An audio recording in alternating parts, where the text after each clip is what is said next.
Eugene James Bullard was an extraordinary African-American man who broke free of his social barrier of racism. He went from being a poor child who worked on his father's farm to becoming one of the most important men in history to black men who wanted to fight for their country. Eugene James Bullard was born on October 9, 1895, to William Octave Bullard and Josephine Yokely Thomas Bullard in Columbus, Georgia, right on the banks of the Chattahoochee River.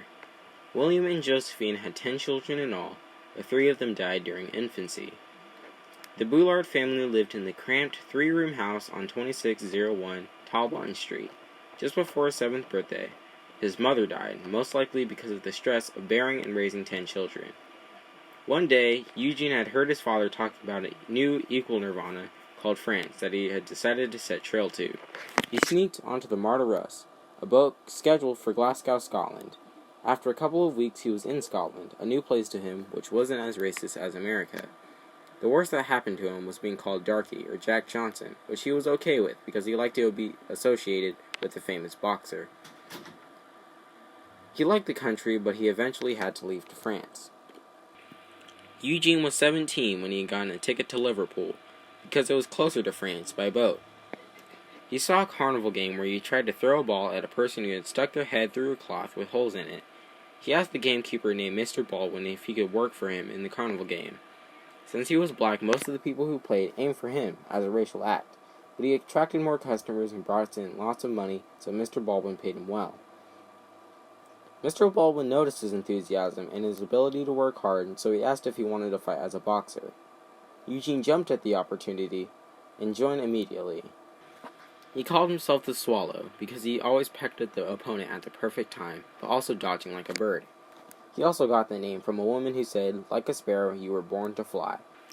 Mr. Baldwin had arranged a fight between Aaron Brown, or the Dixie Kid, an Irish boxer from Wales. Eugene had lost his match in a second-round knockout, but he had caught the Dixie Kid's interest. Brown asked him if he wanted to join his band of boxers and tour around Europe. He gladly accepted, and soon he was away from his temporary carnival job. He toured to London first, for a couple of days, seeing all the Southern culture, songs, and dances. He had also toured St. Petersburg, Moscow, Berlin, and Paris. His trip to Paris had only fueled his desire to go and stay in Paris more.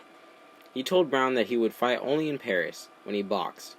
After a couple months of boxing, he told Brown that he would only be happy if he lived in France. So, reluctantly, Aaron Brown let him go. When the group toured in France again, Bullard stayed. Eugene had joined the war when he was 19 on October 9th. He wasn't assigned to the first group of volunteers, but the 3rd Marching Regiment. Halfway through his regiment's training, he was pulled aside by the sergeant and told that he would be the gunner of the group. This meant that he had to lug around a large gun with 2 people beside him with the ammo. His group was told to move to the front of the battlefront on November 28th so they could dig trenches.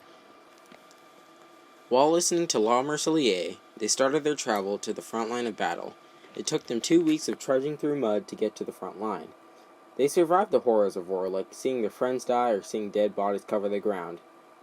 They had traveled and dug trenches around the Somme River where they were assigned. He lived and served through World War I at 19 and soon would fight in the other as a pilot. After getting injured in Verdun and sent to the hospital for 6 months, he volunteered for the French Air Service. He flew the Escadrille Spa 93, a French plane. He started to fly in 1917 when the U.S. had gone full-fledged into World War I. He flew during part of World War I and joined the Army again. He landed to fight in the war again on the ground. He fought for a couple of years, but then joined the French Air Service again, and served for a couple more years. Eugene had broken the racial barrier for him and for other countries for those who wanted to fight for their country while fighting for France during World War I and World War II. He settled down after several injuries that put him out of service. He received awards after fighting in the wars.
After getting injured in the war, Eugene was sent home. His daughters were married and his wife died. Since he lived alone, he decided to move to America. In America, he lived unknown and in poverty. He lived in New York City, employed as an elevator operator until he died at the age of 67 years old. He was buried in Flushing Cemetery with military honors from the French War Veterans Section. 33 years after his death and 77 years after the physical that should have allowed him to fly for his country, Eugene James Bullard was named a second lieutenant in the United States Air Force.